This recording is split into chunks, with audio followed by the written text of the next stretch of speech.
Bonjour à toi, cher frère ou chère sœur, qui regarde cette vidéo en ce moment précis, peut-être avec le cœur lourd et les yeux remplis de questions brûlantes. Imagine-toi un instant dans cette scène si familière, où tu te retrouves seul ou seule devant ton miroir, après une nouvelle journée, où tu as vu autour de toi des couples se former naturellement, tandis que ton téléphone reste silencieux et que tes prières pour rencontrer celui ou celle que Dieu a prévu semblent se perdre dans le vent.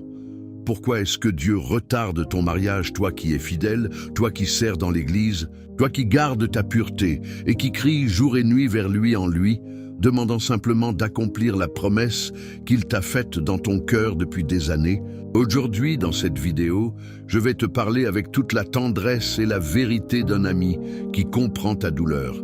Car moi aussi, j'ai traversé ces saisons interminables où l'attente devient une montagne qui semble insurmontable. Et pourtant,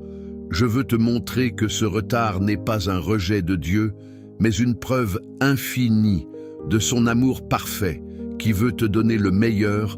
au moment le plus parfait, pour que ton mariage ne soit pas simplement une union humaine, mais un témoignage vivant de sa gloire éclatante. Reste avec moi jusqu'à la fin, car je vais te révéler des vérités profondes qui vont transformer ton regard sur cette attente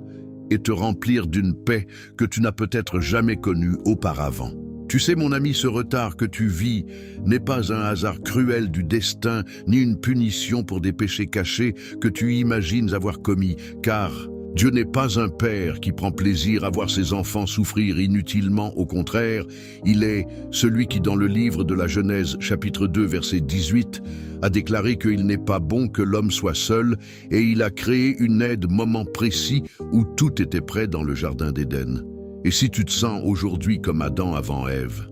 sache que ce temps d'attente est exactement le moment où Dieu prépare ton propre jardin intérieur pour que quand la personne arrivera, elle trouve un sol fertile, un cœur mature et une vie déjà alignée sur sa volonté, plutôt que de te précipiter dans une relation qui aurait pu te briser comme tant d'histoires que tu as vues autour de toi, où des mariages rapides se sont terminés en larmes parce que les fondations n'avaient pas été solidifiées dans la prière et dans la dépendance totale à lui. Et pense à cela très longtemps avec moi, car pendant que tu attends, Dieu est en train de sculpter ton caractère, comme un potier travaille l'argile, selon le livre de Jérémie, chapitre 18, verset 6, où il dit que comme l'argile est dans la main du potier,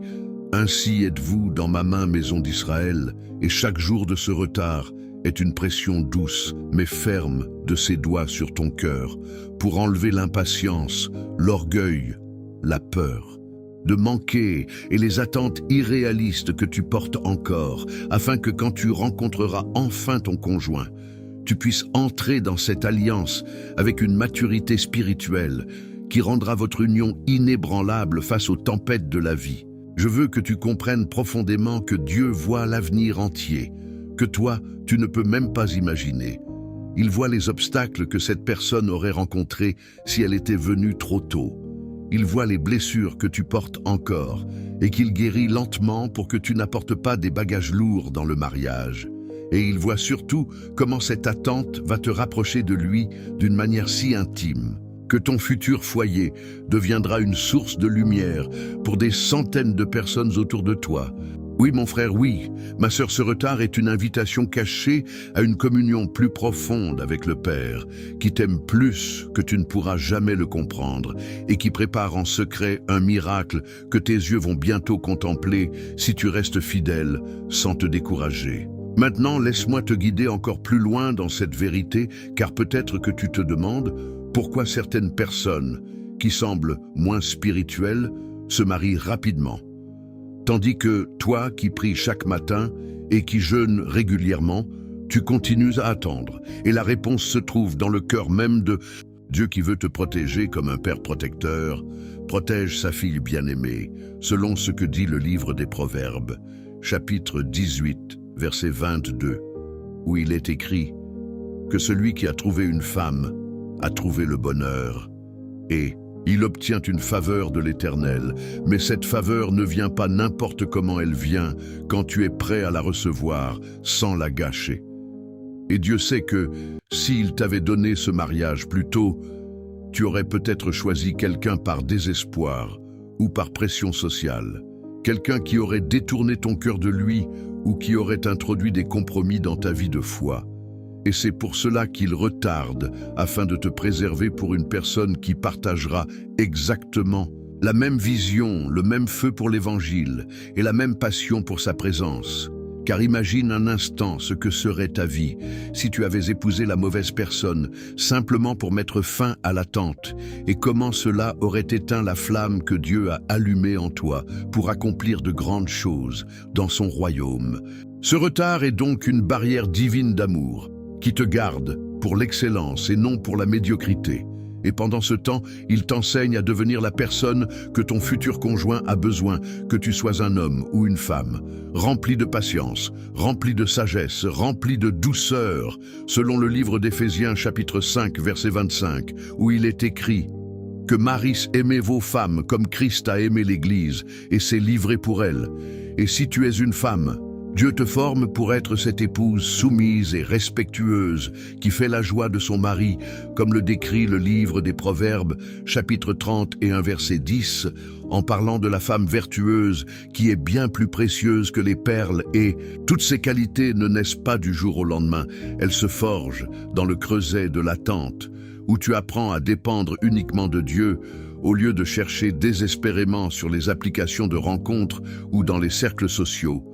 Reste concentré avec moi sur cette idée pendant de longs moments, car plus tu comprendras que ce délai est une école divine, plus tu sortiras de cette saison avec une victoire éclatante, qui fera de ton histoire un témoignage puissant que tu pourras partager un jour avec tes enfants et tes petits-enfants,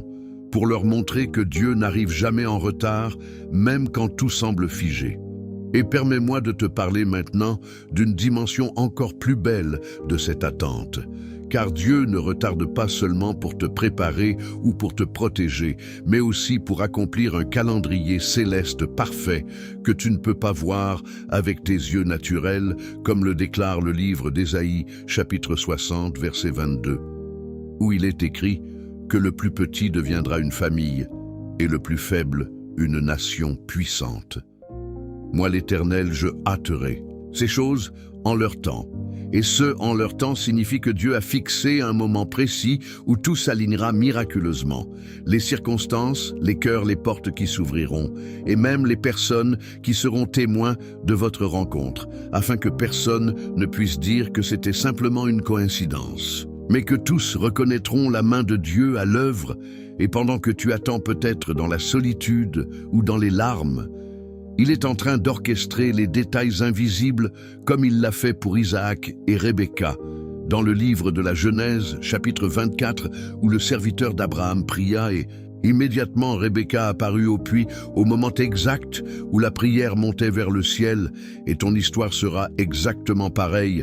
si tu persévères, car ce retard accumule une pression divine qui explosera en une bénédiction si grande que tu oublieras toutes les nuits où tu as pleuré en te demandant si Dieu t'avait oublié. Oui, il n'oublie jamais, au contraire. Il écrit chaque larme dans son livre, selon le livre des Psaumes, chapitre 56, verset 8, où il est dit que tu comptes mes pas et tu recueilles mes larmes dans ton outre. N'est-ce pas écrit dans ton livre ? Et ces larmes que tu verses aujourd'hui deviendront la semence d'une joie débordante, le jour où tu tiendras la main de celui ou celle que Dieu a réservé exclusivement pour toi depuis la fondation du monde. Prophétiquement, je sens dans mon esprit que pour plusieurs d'entre vous qui regardez cette vidéo, le Seigneur déclare que dans les mois qui viennent,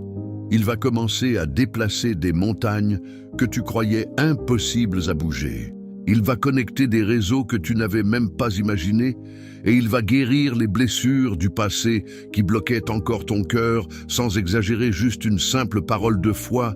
basée sur sa fidélité éternelle pour que tu te lèves avec une nouvelle assurance en sachant que ton temps de grâce approche à grands pas. Continuons ensemble à creuser encore plus profondément cette réalité, car un autre aspect crucial de ce retard est le temps que Dieu prend pour te faire passer d'une vie centrée sur toi-même à une vie totalement centrée sur lui et sur son royaume, car le mariage n'est pas le but ultime de ton existence.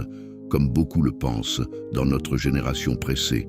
mais il est simplement un outil que Dieu utilise pour amplifier sa gloire à travers toi. La porte que tu frappes depuis si longtemps, et pendant que tu sembles immobile en surface, Dieu bouge à la vitesse de la lumière dans le spirituel, en préparant ton conjoint, qui lui aussi traverse peut-être une saison similaire d'attente et de purification, afin que lorsque vous vous rencontrerez,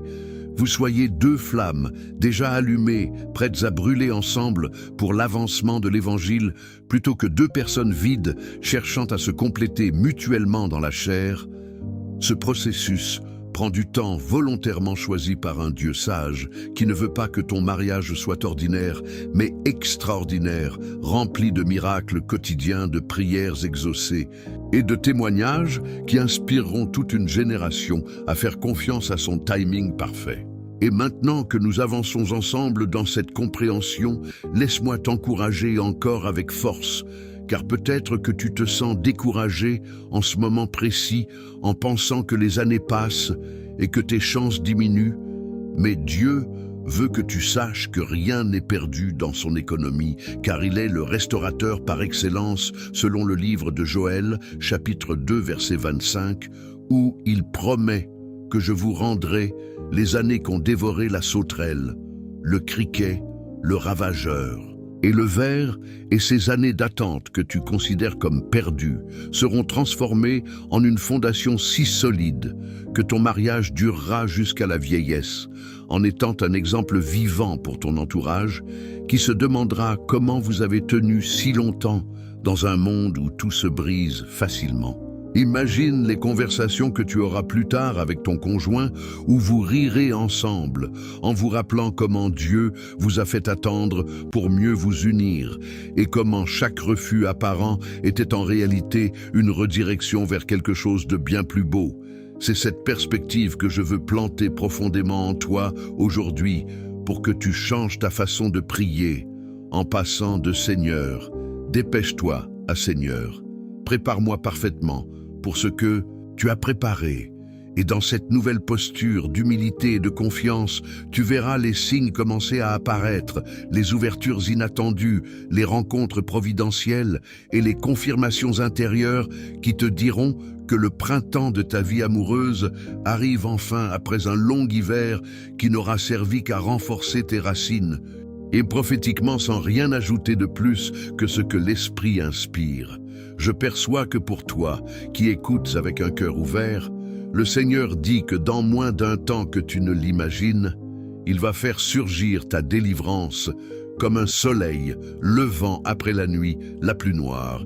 et que la personne qu'il t'envoie reconnaîtra immédiatement en toi l'empreinte de sa main, parce que vous aurez tous les deux été formés dans le même feu de l'attente. Pour conclure ce temps ensemble, je veux que tu prennes une décision ferme dans ton cœur dès maintenant, en te levant si tu es assis, en déclarant à haute voix que tu fais confiance au timing de Dieu, que tu refuses de courir devant lui et que tu acceptes cette saison comme une bénédiction déguisée, car c'est exactement ce qu'elle est. Et souviens-toi toujours que le livre d'Habacuc chapitre 2, verset 3, déclare que la vision est encore pour un temps fixé, elle se hâtera vers le but, et elle ne mentira pas si elle tarde. Attends-la, car elle s'accomplira certainement, elle ne tardera pas. Et cette vision de ton mariage glorieux s'accomplira certainement. Si tu gardes la foi sans te lasser, sans te comparer et sans abandonner la prière fervente, je prie pour toi en ce moment même que la paix de Dieu qui surpasse toute intelligence garde ton cœur et ton esprit pendant que tu continues à marcher dans cette confiance absolue et que bientôt tu reviendras sur cette chaîne pour témoigner de la façon spectaculaire dont Dieu aura répondu à ton attente en te donnant plus que ce que tu avais demandé ou imaginé selon le livre d'Éphésiens chapitre 3 verset 20 où il est écrit que à celui qui peut faire infiniment au-delà de tout ce que nous demandons ou pensons par la puissance qui agit en nous, à lui soit la gloire. Merci d'avoir regardé cette vidéo jusqu'au bout. Si elle t'a béni, abonne-toi, active la cloche de notification, laisse un commentaire en partageant quelle partie t'a le plus touché et partage-la avec quelqu'un qui attend aussi son mariage.